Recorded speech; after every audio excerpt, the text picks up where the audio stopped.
Good afternoon, everybody. Thank you very much for joining us once again for our final session of our Global Running Day online conference. I'm Varun Sriram with Generation UCAN, and I am so thrilled to be joined by Coach Greg McMillan. We've got a great discussion lined up for you today. Greg, thank you so much for taking the time to chat with us. Sure, happy to be here.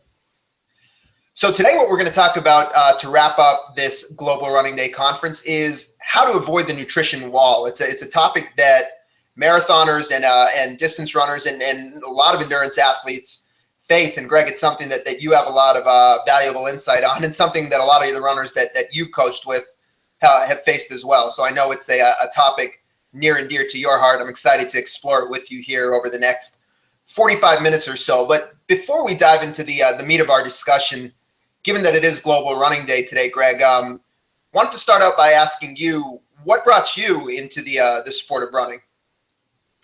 Well, I was really active as a young person growing up at a time in a rural environment. We played outside, so I think just being active was part of what we did. And luckily in elementary school, we had a good physical education program, and running was part of that. And you could compete to represent your school in the county-wide field day for running and throwing and jumping events and all this sort of thing. And so I always participated in that, and I always did really well in the running components. I won the mile every year in that county-wide field day, which as a kid, it feels so good. We're competing in the football stadium, so it felt like Madison Square Garden to us.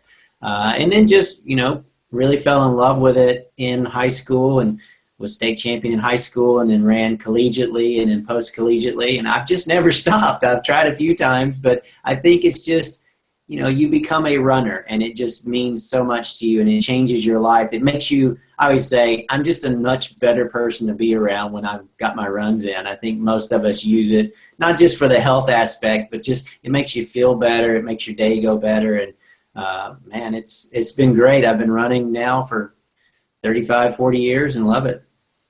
And Greg, you've kind of approached running really from every level, as a competitor yourself, as a coach on the elite level, working with top athletes, working with Olympians. And, today you work with, kind of the everyday runner, the bulk of folks that you work with. What is being part of the community meant to you as you've been able to see running from really all levels? I think it's made me a better coach for sure, to work with people who are just coming off the couch or out from behind the computer and getting started in the sport, all the way up to people going to the Olympics. And what's really been neat is that on the surface, you think that those people be really different, but they're not. They're really similar. The difference is, of course, the speed, but how the training works and the ups and the downs and all the things that we all experience, from, oh my goodness, I'm in such fantastic shape, to what happened to my fitness, who stole my body, I feel horrible today. All of those things happen to everyone across the pack. And I think that's why running is such a community. And that's why after the races, we hang around and talk all the time, because we just love being together, because we all experience the same thing. The speed may be very different, but our experience through the event is similar. We're all trying to get a little bit more out of ourselves. We all get challenged by that hill at mile 3 or whatever. We all have that same experience, and that really bonds us together. And I think that's why the running community, no matter where you are in the pack, we all have such appreciation for each other. That's why you hear the pros. They're like, I can't imagine people that run a 4 or 5 or 6 hour marathon. That's amazing to me. I couldn't do that. And of course, we look at them and go, you run 5-minute miles for 26 miles? I couldn't do that. So it's kind of nice that we all appreciate each other for what we do. And Greg, that point is, I think especially well taken. You making that point today. We just spent the last few hours chatting with Olympians Dathan Ritzenhein, Amy Euler-Begley, Carrie Tollefson, and one of the big things that I took away from all of them, what they were saying, is that there are a lot of things that the everyday person can take away from what they do. And it's not about replicating their exact workouts or running as fast as they do, but just the preparation, focusing on the little things, the mental approach. So absolutely, I think we've lived what you're saying today just in the last few hours, hearing from all these great athletes. But, you and I, Greg, here, specifically, we want to talk about the subject of avoiding the nutrition wall. And before we do that, I think it's just important to identify what that even means as a concept. When people talk about bonking or when they talk about the wall, what do they mean when they say that? Yeah, it's really interesting. In the 1970s, that's when the running boom, the first running boom happened, and everybody wanted to be Frank Shorter and wanted to run the marathon. That's where we saw all these marathons begin, and they began to grow in numbers. And a lot of people started experiencing, usually around the 18, 20, 22-mile mark, they would have this significant slowdown in pace. The fast guys at the front of the pace, they might go from running 5 minutes per mile to running 7, 8, 9 minutes a mile or walking. And the rest of us, of course, we slow down to walking immediately. And we just had this overall experience of, I just can't go. And you had some desire to go, but your body just wouldn't go. You had this complete fatigue where it was impossible for you to maintain your race pace, and really you were slowed to a walk or walk jog or a very, very slow run for the duration. And that became known as the wall. You sort of hit the wall, your energy completely dropped, and you just went into survival mode just to get to the finish line. Some people call it the bonk as well. That sort of process of all of a sudden having this really, really large change in your pace due to this sort of overwhelming fatigue. Greg, you've run races, distance marathons. Have you hit the wall before? Yeah, I did. I've done it twice in 2 marathons, and it's not fun for sure. And I think that's why it's such an important topic, because it can happen and it's not a pleasant experience. And certainly it ruins your race. You're not going to run the time you want, and you certainly don't feel great over those last few miles.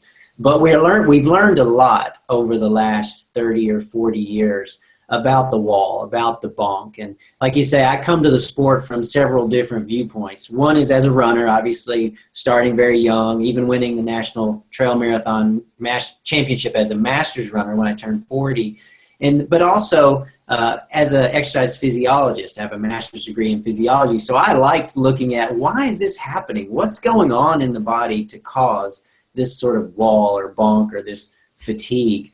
So I like coming at it from that angle as well. And whenever that sort of boom happened in running and people were running more marathons and this wall really became a significant problem for people, obviously the researchers, the exercise scientists started saying, well, what's going on with that person when this is happening? So they set up these crazy experiments where they'd get people on the treadmill and, of course, force them to bonk, force them to run till they hit the wall. And then they would measure all these things that we could measure. And slowly we began to tease out, okay, what might be going on in the body? And I'll run through those now if that's okay with you. There's sort of a few that started early, and then we've added on to some later. So the first one that became popular was that you were burning through your muscle glycogen stores. So inside your muscles, you have a store of carbohydrate that we call glycogen. And when you're running, your body burns fats, it burns carbohydrates, and some of that carbohydrate is from that muscle glycogen store. And so if you deplete those stores or they get low, some people were experiencing the wall. People that experienced the wall had low muscle glycogen stores. So that was one potential cause, was, okay, wait, we want to make sure our muscle glycogen stores aren't running out. The second was they were noticing that sometimes when people had hit the wall, their blood glucose or blood sugar level was really low. And that was associated with hitting the wall. And of course, all of us have gotten hungry before. We've had low blood sugar. We know that that's not an optimal state for us to be in. So that became associated with hitting the wall. Then we also were able to kind of look inside the muscles at the muscle structure themselves. And we started to see that some people, when they'd hit the wall, they had a lot of disruption in their muscle fibers. So their tissues were actually getting damaged, and that became associated. And those are kind of the big three for a little while. But now we've gotten more into the psychological, what's going on from a psychological standpoint. And there's some new theories coming out and some research that's showing that there can be some subconscious things going on that are associated with hitting the wall. A lot of that is kind of a feedback loop. So the suggestion is the brain is sort of monitoring your body, and it's starting to get too low. I'm going to ramp up this feeling of fatigue so that you don't run into that issue, almost like a protective mechanism. Same with blood glucose. Oh, blood glucose is getting low. I'm going to make you feel tired, so you'll slow down and stop burning it as much. Same thing with your muscle fibers, right? Oh, these too much muscle damage going on. I'm going to slow you down. So there was kind of this subconscious, we don't even know it's going on, can be driving that wall, if you will.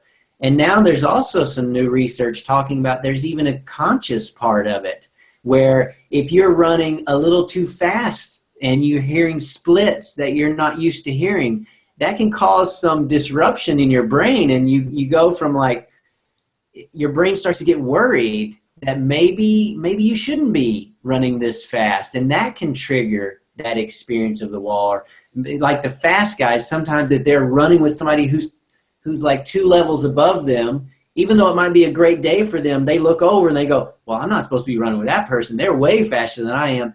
And that may consciously cause this wall. So there's kind of a really, like a big bubble of things that go on that can lead toward this experience of the bonk and the wall. So it's a fascinating thing because it doesn't come down to one thing. It can be multiple things. It can be different for different people.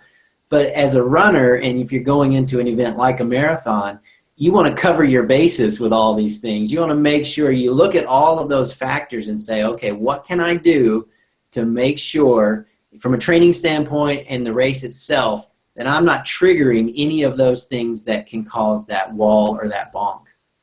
So certainly, I think you did a great job. There's a combination of factors that are contributing to this. Is there any sort of consensus at present time, what is most contributing towards hitting the wall, or which of these factors that you've outlined kind of has the biggest bearing, or is that something that is still evolving that we're still trying to understand? It's still evolving, and it varies by person, right? Because if you take blood glucose, for example, some people are more sensitive to lower blood glucose than others are. And so that may be a larger factor in hitting the wall for some runner, whereas the other one, that may be slightly less. Same with muscle glycogen. Some people are better fat burners, and so they're able to burn their carbohydrate stores at a lower rate at marathon pace than the others of us. We may burn a little bit more. And so for us, those fast carbohydrate burners, let's say, we're at a greater risk for that being an issue. And then some people, it's more the psychological thing. So it really does seem to vary. And that's why I just look at it like, cover your bases. Look at your training and what you plan to do in the race and try to avoid any of those scenarios that could lead to you having this sort of premature bonk or wall that you hit in the race.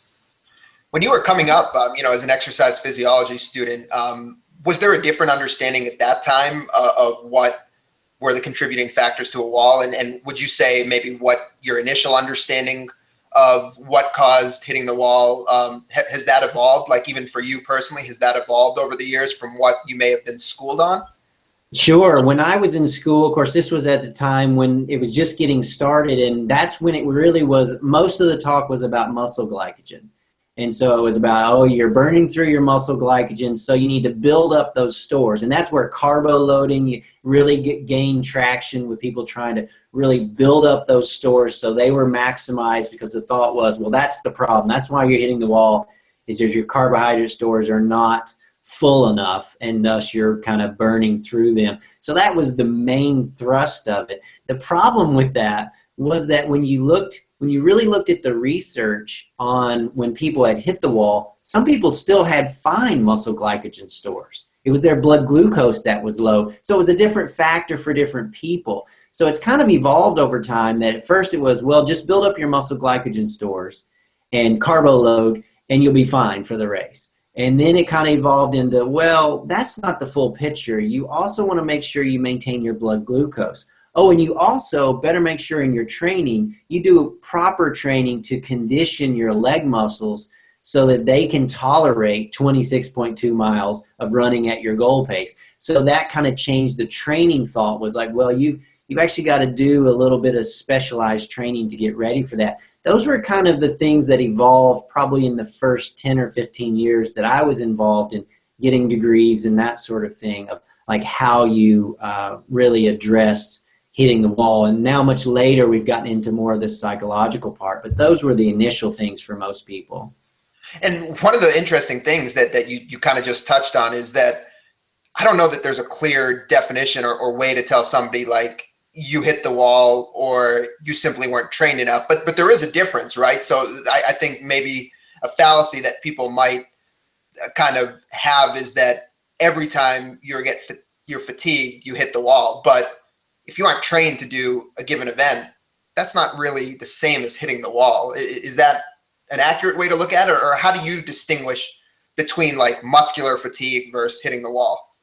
Well, they can kind of be the same. I mean, certainly, and we see this a lot in marathons with new marathoners who go too fast, right? And they're just racing way ahead of what their training would suggest they can do. And they certainly are going to experience a significant slowdown. They're going to hit the wall, but that's probably their own fault, right? That's their own fault for going too fast. If they had paced themselves properly, they may have had a better chance at success in that race.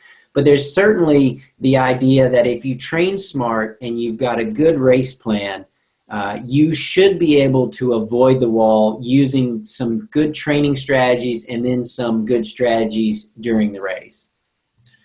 So as we've kind of identified the problem, so let's start sort of troubleshooting some of these things now. So I'm a runner that you coach. I've just hit the wall in my last marathon. I come to you and say, Greg, this is what happened. It's pretty clear as we kind of go through what happened in my race that I did, in fact, hit the wall. What are you going to do as a coach? What's your strategy to first diagnose that problem as step one? Well, the first thing we're going to do is look at their training, because we can affect that for the next race. So we're going to start thinking about their training and setting it up to where, okay, we want to make sure we do training runs and specialty workouts to condition the leg muscles so that they are ready. That means consistent weekly mileage and then some marathon type work. And most people know that you've got to do long runs, you've got to do marathon pace runs, you've got to do some runs that make you tired because that then conditions your body. It signals the body, hey, grow a little stronger so you can handle that. You make it tired again. So you kind of get used to that sort of suffering from the long distance races. You can do some specialty runs where you're saying, hey, we want to make sure that we deplete the muscle glycogen stores in this run, because then if you refuel, you restock those and the body's smart. It says, okay, buddy, if you're going to keep depleting my muscle glycogen stores, I'm actually going to build the store up and build the tank a little bit bigger. Body's really smart. So when you do those long runs and you do deplete those muscle glycogen stores, you eat that meal shortly thereafter, boom, your body restores the muscle glycogen and actually builds those stores a little bigger. So those are two things we can easily get to. A little smarter training, doing some specialty runs, taking advantage of this idea of, okay, we can deplete the muscle glycogen stores and we can build those higher. So those are things immediately we'd want to be thinking of in this next build up to the marathon. Already proven you can do the marathon. We want to do a successful marathon, really feel strong at the end so we can schedule those workouts in. How does that aspect, when we're talking about depleting the glycogen levels and increasing our ability to store glycogen or store carbohydrate, how does that tie into blood glucose levels? How do we kind of think of those two and trying to kind of manage those two factors in a parallel way? Yeah, so it's easy to hit the wall. Just don't ingest any carbohydrate and go run for a long time, and you will eventually hit the wall. And that wall could be lowered blood glucose. It could be a lowered muscle glycogen store. I think for a lot of us, it's lowered blood glucose. That's the first thing that we experience. And the main reason is because your brain uses glucose. That's its primary fuel that it likes. And so as a result, as a survival mechanism, the body has a very tight range of blood glucose levels that it likes. If you get too high or too low, it sends out reactions to deal with that. So I think for a lot of people, they just go for a run, no carbohydrates, and that's the primary reason that they're kind of hitting that wall. secondary is that they're burning through those muscle glycogen. Now, one of the things we've been doing with Generation UCAN, of course, is that we can take in the carbohydrate of the superstarch so we can maintain the blood glucose, but we can do extensive runs where then we can deplete the muscle glycogen store. So to me, that's kind of the combo that you want, where you can kind of keep blood glucose steady so that you don't fatigue early, but you can really deplete the muscle glycogen stores. And then as a result, you can store more. So it's, every runner's got to play around with it. But once you can kind of dial in this idea that you do want to get depleted in runs, you do want to have fatigue, you want to experience that, because it's going to do two things, right? Physiologically, it's going to have these wonderful adaptations in your muscles themselves to get stronger, more resistant to fatigue, muscle glycogen stores as well. But also psychologically, you're going to get used to suffering. You're going to get used to feeling bad while you're running. And the marathon is that way. It's a hard race. And so the last few miles of the marathon are always difficult. Even I won a national championship at it, but it was still hard at the end. You're still battling the mental suffering. And so that's a component that you can do. So as you look at the training of an athlete, you're trying to say, okay, we want to maintain blood glucose, but we'd really like to deplete stores. So we'd like to get a really long run in, or an intense run. And we don't want that to be too limited by blood glucose. So there's lots of strategies you can use nutritionally as well as from a training planning standpoint to really prepare yourself to avoid the wall in your next marathon. From a blood glucose standpoint, when a lot of these, I'm sure a lot of these products, early generation products, were first coming out as you were coming up in the sport, whether it's your gels or your blocks or your chews. Mm-hmm. A lot of people sometimes think of those in the context of, I need to take in a certain number of calories to replace what I'm burning. But in reality, they're actually timing those and taking that dose of, whether it's 25 grams or 30 grams of carbohydrate in a gel, they're taking those at set intervals really as a way to maintain their blood sugar levels, correct? Like how would you talk about that idea of blood sugar maintenance versus I need to replace what I burn calorically? That is a great topic, and it's very misunderstood. The bulk of the energy for your marathon you already have in your body when you start. It isn't something that you ate. It's already in there, your muscle glycogen stores and primarily your fat stores. I mean, we're very good at burning fat. That's what we evolved to do. And so we're very good at burning fat, and our internal carbohydrate stores, those muscle glycogen stores, they provide the bulk of that carbohydrate. We're not taking in, it'd be impossible to take in enough calories to immediately fuel your running. That's not the purpose of the fueling during exercise. The fueling during exercise does two things. First, some of it does get burned. So you do need a little bit is getting pulled from the blood glucose, from the blood into the working muscles to be burned. Again, that's a small percentage compared to what the stores you already have on board. The other component is it's maintaining that blood glucose level at a level that your brain is happy. And so when you're ingesting, that's really most of what you're trying to do is keep that blood glucose level in this happy zone. And of course, when it first came out, everybody was working toward, okay, what is a carbohydrate that we can get through the digestive system as quickly as possible and really raise the blood glucose level? And that's where you see the fast-acting carbohydrates, and everybody's talking about empties from the stomach quickly and gets into your bloodstream quickly, and you see this really sharp increase in blood glucose. Of course, the challenge there is if it spikes too high, like I mentioned before, the body goes, now the blood glucose is too high. So it has to release another hormone called insulin, and that drives the blood glucose down, trying to get it in that level. Of course, you're exercising. Sometimes it goes too low, kind of that if you have some sweets, then 20 minutes later you're in that sugar coma. It's that same experience. So then you have to dose again to get it, and you kind of begin this cycle of, it's like a wave, ingestion, high blood glucose, insulin reaction, low blood glucose, dose again, and you sort of roll along, but you're trying to average this blood glucose that keeps the body happy, the brain happy. And that was sort of what we dealt with for a long time. The challenge, of course, is that if you mistime it, then you might get stuck in the trough low. And I know that's what happened to me in my first few races, was I just wasn't timing it enough, mainly later in the race, because your digestive system changes across the race.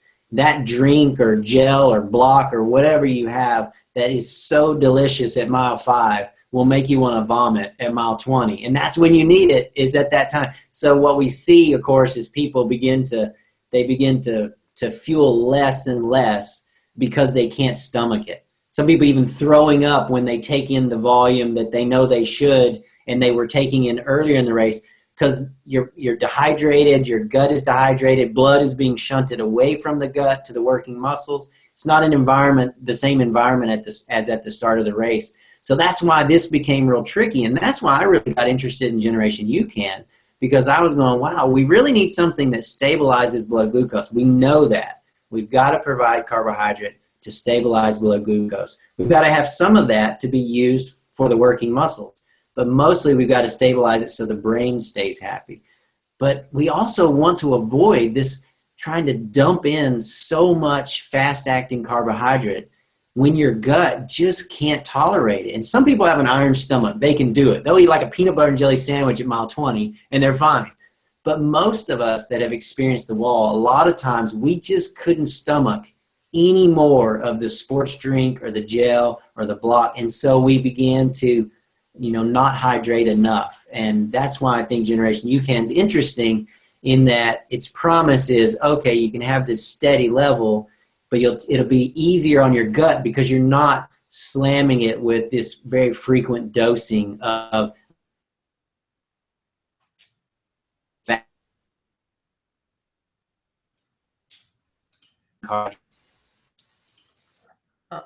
Looks like I lost you there for a minute, Greg. Let's see if you you got me now? Yep, we got you now. So I Okay. think one of the initial points that you raised, and you just touched on it again, is how all these factors are so interrelated. So if we're riding the blood glucose wave and we have to keep fueling over and over and over again, but at some point our stomach says no mas, then we can't get the fuel we need, and that can lead us prone to bonking. And then the other point you just made was that when the blood glucose is stable, then the brain doesn't need to suck up glucose, additional glucose from the muscles. So again, if we're keeping things stable, then the brain can stay happy. So I think it is interesting to hear your perspective on how kind of one of these problems can feed off the other. In working with so many athletes and kind of experience or running into or getting insight into the problems that they run into, how common would you say this issue of not being able to take in what's needed calorically to support steady blood glucose is towards the end of a race? Is this something that you're seeing a lot of athletes come to you with? Yeah, I think it's the main reason that people are not successful in the marathon. I think that certainly if you're not trained for it, then you're going to have a bad experience, or you're likely to have a bad experience. But for a lot of people, they do a training plan. They get ready. They do the long runs. They do all the things. But on race day, typically, I just feel like our experience has been that most people just underfuel. They're not able to maintain the blood glucose, and that drops. They burn through all their muscle glycogen, and as a result, it's a snowball effect where all these things, the conscious mind, the subconscious mind, blood glucose, blood glycogen, all of those things, muscle damage, all those things go together and lead to the wall. So we typically find if we can just smooth out their nutrition strategy for the race, often that's key miles. And that's where most people lose all of their time. They lose it over just the last few miles. So if we can just have power over the last few miles, and that power typically comes from two things. First, your brain's got to be excited. It can't be having a pity party. It can't be feeling bad about itself. It's got to be like, yeah, I'm at mile 20. Let's get this last 10K in. If you have an excitement for, like, bring it on, I'm ready to challenge myself, then that's really good. If your brain is got low blood, if there's low blood glucose, your brain will be unhappy. We all know that in our everyday lives. So you've got to maintain that. And the second is, if you can have stable blood glucose, then you don't risk burning through your muscle glycogen. That can take care of itself in a smooth kind of way. You never have these troughs. And as a result, you've got a little extra there at the end. You've got that power at the end that you need. You've burned more fat. You've spared your muscle glycogen as best you can. And now you've got a little bit more in the tank for the finish. You get that dialed in, and typically, well, you try it in practice, and your training runs even go better. So the quality of your training runs get better, and then as a result, you're more prepared for the race. So really, with the points that you kind of opened this up with, the different factors, it kind of sounds like the one overarching thing that if we can focus on controlling and keeping our blood glucose stable, it's really going to positively impact a lot of these other factors. It's going to make us better at burning fat, so we don't have to take in as much. If we don't have to take in as much, we're less prone to GI issues. If our blood glucose is stable, we're not pulling as much from our stored carbohydrates. So like you said, we have that when we need it the most towards the end of the race. So would you say that kind of that overall implication or focus on controlling blood sugar is really something that can positively impact all the other factors that could add to hitting the wall? Yeah, I think on race day, that's the thing. I feel like, some of the stuff like your muscles, obviously, that's training. You've got to get them prepared before the race.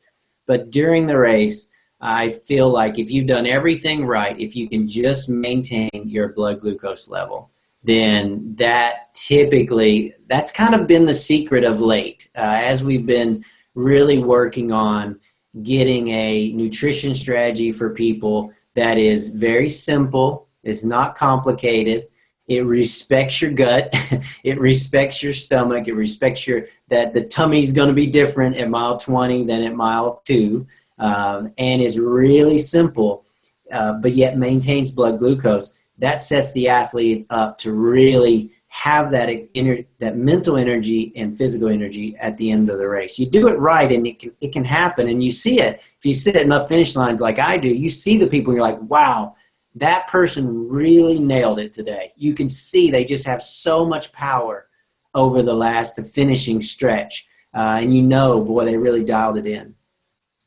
So I think the natural question, of course, Greg, and you've alluded to it a few times in terms of how, you've been intrigued and experienced kind of what you can offer from a blood sugar maintenance standpoint for you and for your athletes from a product standpoint. Most of the people listening to this are probably wondering, okay, what he's saying makes sense. I buy into this, but most of the fueling products aren't designed for blood glucose maintenance, right? They're designed to give you that big blast of energy, and the way that they're suggesting you maintain blood glucose with those products is to just frequency of use. So, every time the blood glucose starts to drop, you just take in some more. And we've already talked at length about some of the issues that can cause from a GI standpoint, or just from mistiming the fueling. With UCAN, one of the unique aspects of it is it's a slow release start. So we use a carbohydrate that we call super starch that was developed for kids with life-threatening low blood sugar. So basically the product in a nutshell, the carbohydrate, was designed and invented to maintain that steady level of blood sugar for a long period of time in these kids. And then the application was transferred over to sports in 2010. When did UCAN come on your radar from a product standpoint? And was it on your radar as you were kind of having some of these thoughts that you've been talking about how we can avoid the wall? Like, was this all coming to you at the same time, where you were like, hey, I'm trying to find a way to figure out blood sugar, and then suddenly like, hey, there's a product that might actually help with that?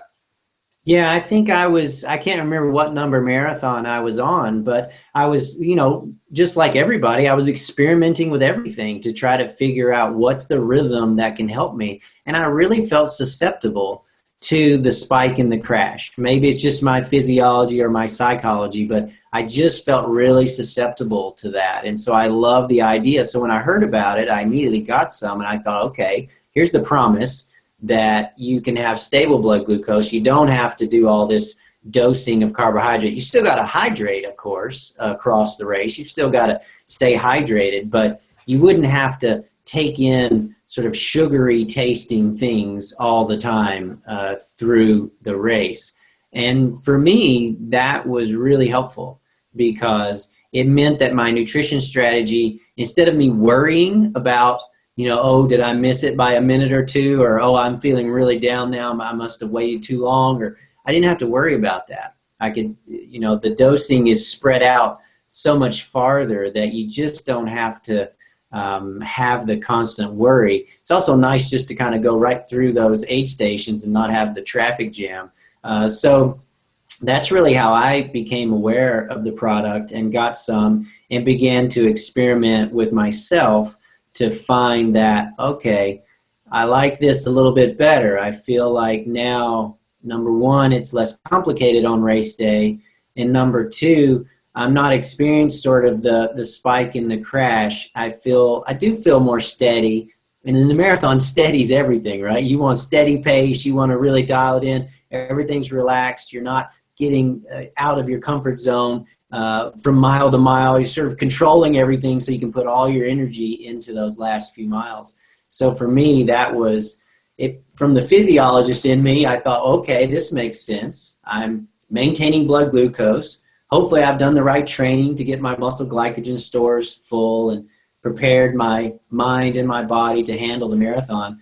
But now I can keep blood glucose steady. That really solved that problem. And I wouldn't have the stomach problems. I think that's one of the worst things for runners is not just that you might, not feel good mentally. It's just that you got that worry of your stomach and you need to drink, you need to eat, or you need to ingest some food or fuel, but you just don't want to because you just feel so yucky, or you've got to take a bathroom break, which, that ruins your race right there. So really avoiding that complication is super nice, I feel like. And that's one of the things, that kind of we've seen UCAN offer to runners is that ability that because it's a starch and it passes through the stomach very quickly, it doesn't sit in the gut the same way that your simple sugars or your maltodextrin might. And I know that's kind of the feedback that you've heard from some of your runners. So I'd be curious, Greg, kind of two questions for you. One, what's the approach from a fueling standpoint with UCAN that you found personally that you feel like has helped you avoid that wall or avoid that bonk point coming as soon as it used to?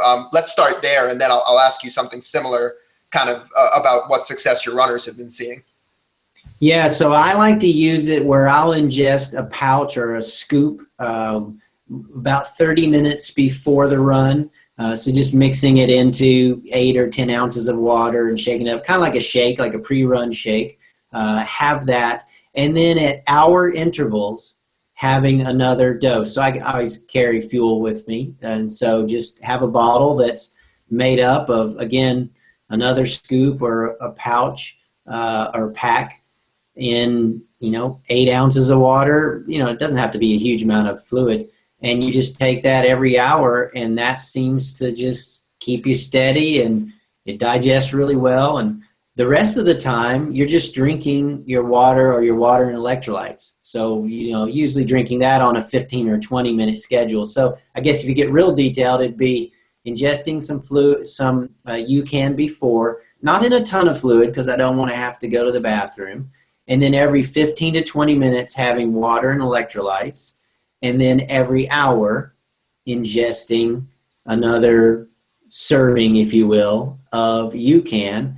And for me, I try to run around 3 hours in the marathon. So that means at 1 hour and 2 hours, I have that dose and then I'm finished. If I were to go longer, I would just keep adding.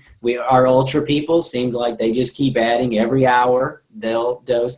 People play around with the flavors that they want. They play around with how dilute or how concentrated. Some people make it into a paste. Some people put it in really tiny jars. Some people have it in a big water bottle. Everybody kind of finds their own method. But ultimately, that's the simplicity, is just once an hour, you just ingest another dose or another serving of UCAN, and off you go. And I think two critical points that you raised, I'd say number one is, while UCAN is a powder and you mix it in a drink like a shake, to your point, we're really thinking of it more like liquid food because of the nature of the carbohydrate, because of how it digests. It's not like a gel where you need to chase it with 16 ounces of fluid for digestion. So you really have, and I know a lot of your runners have shared some pretty unique ways that they've carried it with them, making it really concentrated. So you can mix up the UCAN into a gel type of consistency and carry it in a little baggie or a little flask. You can mix it as thick or as thin as you'd like. So when you are taking those servings, on the hour, you're probably consuming it within 5 or 10 minutes, correct? You're not sipping on it like a hydration drink. You're kind of getting it in your system pretty quickly. Yeah, I would say, I take my time for sure. So I'm usually carrying the bottle, I had it in my pack on my waist and I take it out and I'm just running along with it. And yeah, usually, certainly within 1 mile, I will have downed 8 ounces of fluid or 9 ounces of fluid. It's very easy to ingest over that. So yeah, you get the serving in, you reholster your bottle, and then you just start back on your regular hydration plan from there. So that seems to be pretty good for me. It certainly seems to be working for a lot of athletes. Like I tell everybody, everybody's unique. You got to experiment. You got to figure out what works for you.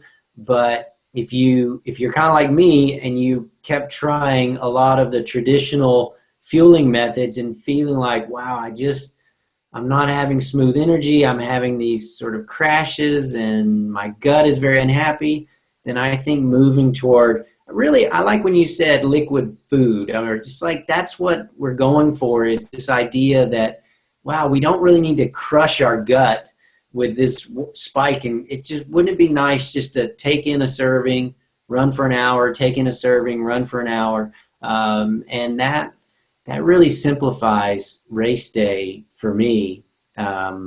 So I like simple. I think it makes race day, because you want to be focused on the event and you want to be focused on what you should be doing, particularly in the latter stages of the race when you really need to be engaged in, bringing your inner superpowers to like keep getting yourself down the road. You don't want to be thinking about all this sort of timing of ingesting things.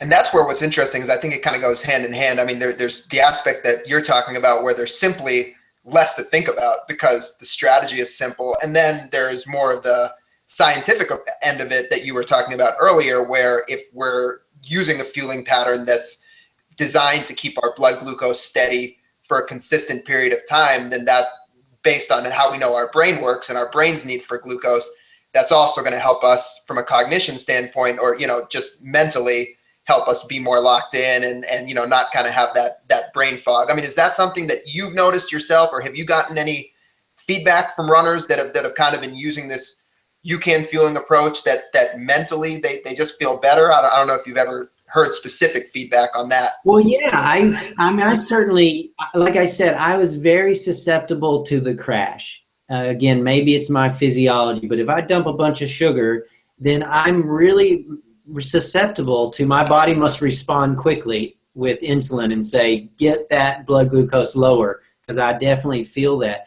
Obviously, I just removed that experience from my running. I don't ever have that experience.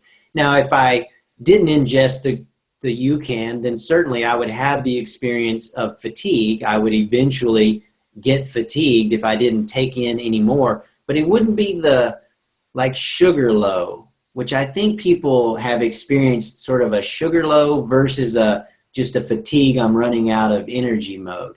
Those are kind of two different experiences. So I think that's what we hear from some people, is certainly they don't have the same experience that I did, where you have that real kind of crash, that whole like 2 p.m. right after lunch, and all of a sudden, you're feeling that way. I don't really have that for sure. I think that can almost be an unusual experience for some runners, where all of a sudden they're so used to this like big burst of energy and then this crash, big burst, and that becomes their run, almost begins to mimic that wavy pattern of blood glucose.